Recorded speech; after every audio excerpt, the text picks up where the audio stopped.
यहाँ पे वैल्यू निकालनी है। अब क्योंकि वैल्यू को पंगा आ गया तो जो हमें इक्वेशंस गिवन है ये तीनों, इन तीनों इक्वेशंस को सॉल्व करना है। ठीक है, सॉल्व करने के लिए इसको पहले मैट्रिक्स की फॉर्म में लिखना पड़ेगा। मैट्रिक्स की फॉर्म में सबसे पहले तो जो एक्स वाई जेड होता है वो कुछ ऐसे आता है। ठीक है, एक्स वाई जेड ऐसे 3x1 मैट्रिक्स। जो 12 33 0 है वो ऐसे आता है 12 33 0। और फिर एक और मैट्रिक्स आता है जो कि है numbers multiply to X and Y. तो यहाँ पे x से मल्टीप्लाइड है 1, यहाँ पे y से मल्टीप्लाइड है 1, z से मल्टीप्लाइड है 1, तो यहाँ पे आएगा 1 1 1। सिमिलरली यहाँ पे है 2 3 3, तो 2 3 3। यहाँ पे है x से मल्टीप्लाइड 1 -2 और यहाँ पे 1 1 -2 1। ठीक है, तो ये a, ये x और ये b, तो ax इक्वल टू b मेरा मैट्रिक्स आएंगे। ठीक है, अब हम क्या करेंगे, ax इक्वल टू b है तो x होगा ए इनवर्स बी। ठीक है, ए इनवर्स बी होगा, बी ए इनवर्स नहीं होगा, ध्यान रखना। ठीक है, दिस इज इनकरेक्ट। अच्छा, ये आता कैसे बता देता हूँ। ए एक्स इक्वल टू बी में हम मैट्रिक्स को डिवाइड नहीं कर सकते। ठीक है, तो मैट्रिक्स को डिवाइड नहीं कर सकते तो हम क्या करते हैं, ए इनवर्स मल्टीप्लाई करता हूँ बोथ साइड्स। तो अब क्योंकि ए बी और बी ए इक्वल नहीं होते तो हमें स्पेसिफाई करना पड़ेगा कि मल्टीप्लाई में प्री मल्टीप्लाई कर रहा हूँ या पोस्ट मल्टीप्लाई, यानी आगे मल्टीप्लाई कर रहा हूँ या पीछे। तो यहाँ पे मैं आगे करता हूँ क्योंकि पीछे करूँगा तो ए एक्स ए इनवर्स आ जाएगा जो कि सेंस नहीं बनता। तो ए इनवर्स ए एक्स ये आएगा ए इनवर्स बी के इक्वल, है ना। और ए इनवर्स ए होता है आई, तो ये I X equal to A inverse B आ जाएगा, यानी एक्स की वैल्यू आएगी ए इनवर्स बी। ठीक है, तो यहाँ से आती है इक्वेशन। ठीक है, ध्यान रखना ये इंपॉर्टेंट है, लोगों को पता नहीं होता यार ये, स्पेशली जेई के पेपर में। जेई मेंस एडवांस में तो नहीं आएगा पर मेंस के लिए काफ़ी सही चीज़ है। ठीक है, ओके, तो ए एक्स भी आ गए। अब मुझे ए इनवर्स निकालना है। ए इनवर्स होता है 1 / determinant of A into adjoint of A. ठीक है, तो पहले तो डिटर्मिनेंट ऑफ ए निकालते हैं। डिटर्मिनेंट ऑफ ए होगा मेरा, पहले तो 1 मल्टीप्लाई होगा 3 × 1 - 2 × 3, तो कुछ ऐसे। ऐसे ही ये वाला 1 होगा 2 3 1 1, ऐसे ही आखिरी वाला 1 होगा 2 3 1 - 2, कुछ ऐसे। बीच में माइनस का साइन आता है, इसको सॉल्व करते हैं तो ये आता है 3। ये बात ध्यान रखनी है हमें कि जो डिटर्मिनेंट है ये नॉट इक्वल टू 0 होना चाहिए। अगर इक्वल टू 0 है तो कुछ पंगा है, नॉट इक्वल टू 0 है तो ठीक है। ठीक है, तो यहाँ पे डिटर्मिनेंट नॉट इक्वल टू 0 है तो हमें लिखना पड़ेगा यहाँ पे system of equation is consistent.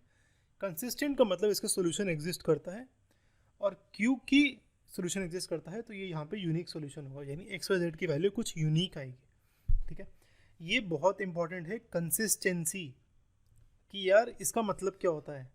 ये वाली चीज़ पढ़ने के लिए टीचू पे जाना, वहाँ पे अलग से मेंशन है कंसेप्ट वाइज में कंसिस्टेंसी, वहाँ पे चेक करना। ठीक है, ऑलराइट, वापस आते हैं क्वेश्चन पे।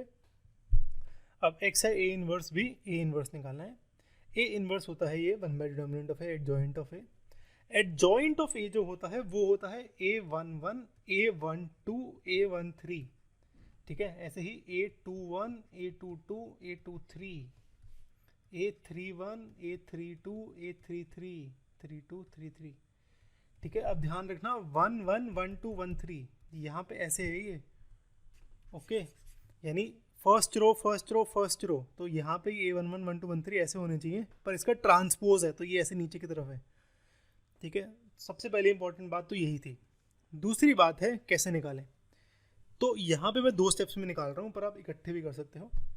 आप सीधा निकाल सकते हो अपना, क्या होता था, एक माइनर कोफैक्टर, सीधा कोफैक्टर निकाल सकते हो, पर मैं पहले माइनर निकालता हूँ, यानी m निकालता हूँ।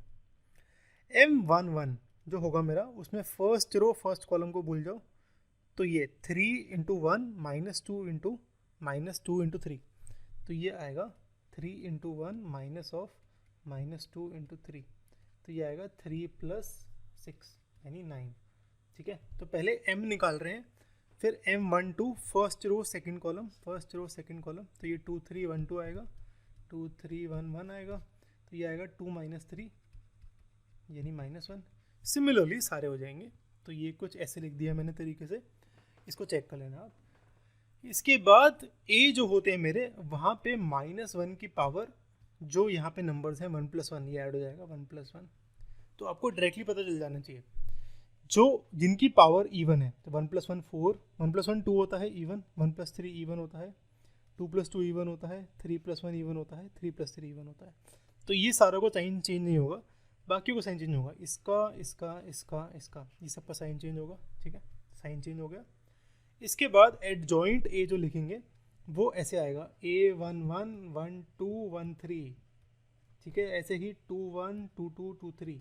यार ये इंपॉर्टेंट है, मैं इसलिए बता रहा हूँ, नहीं तो मेरे को मज़ा नहीं आ रहा है करने में दोबारा। ठीक है, मतलब ऐसे मैं मज़े नहीं ले रहा हूँ तुमसे, ये इंपॉर्टेंट है इसलिए बता रहा हूँ।